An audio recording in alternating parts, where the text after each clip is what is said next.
ہماری جو جان ہے نا یہ ہماری نہیں، اس کا نا سودا ہو گیا ہے۔ اللہ فرماتے ہیں میں نے خرید لیا، جنت دے دیا ہے، مومنوں کی جانیں خرید لی۔ سودا کرایا کس نے؟ مدینے والے رسول نے۔ جان ہماری نہیں۔ آپ کو پتہ ہے اپنی مرضی سے مرو تو خودکشی حرام ہے، اپنی مرضی سے مرو تو حرام ہے، اور رب رسول کی مرضی سے مر جاؤ تو شہادت ہے۔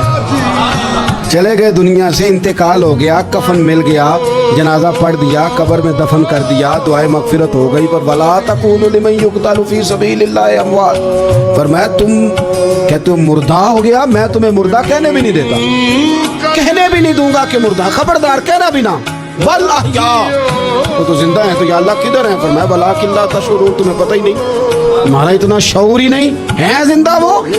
اب تمہاری جان تمہاری نہیں میاں، ورنہ تو تم اپنی مرضی سے مر جاتے، اپنی مرضی سے مرتے تو خودکشی حرام ہے۔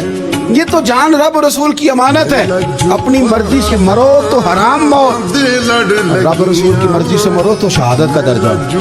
جان پاوے نہ جان میرے محبوبہ، میں تے لگیاں توڑ نویساں، راہ تیرے وچ رول کے مرساں، تے قدم نہ پیچھا ہٹے ساں، تے شہر تیرے دے ٹکڑے منگ ساں، تے تیرے کتیاں دے پیر چومے ساں۔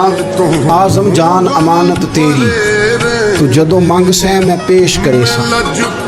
عزیز یہ اللہ رسول کی ہے، اسے کتنا کو بچا بچا کے رکھیں گے۔ اقبال کہنے لگے نا بچا بچا کے تو رکھ اسے، تیرا آئینہ ہے وہ آئینہ، شکستہ ہو تو عزیز تر ہے نگاہ آئینہ ساز۔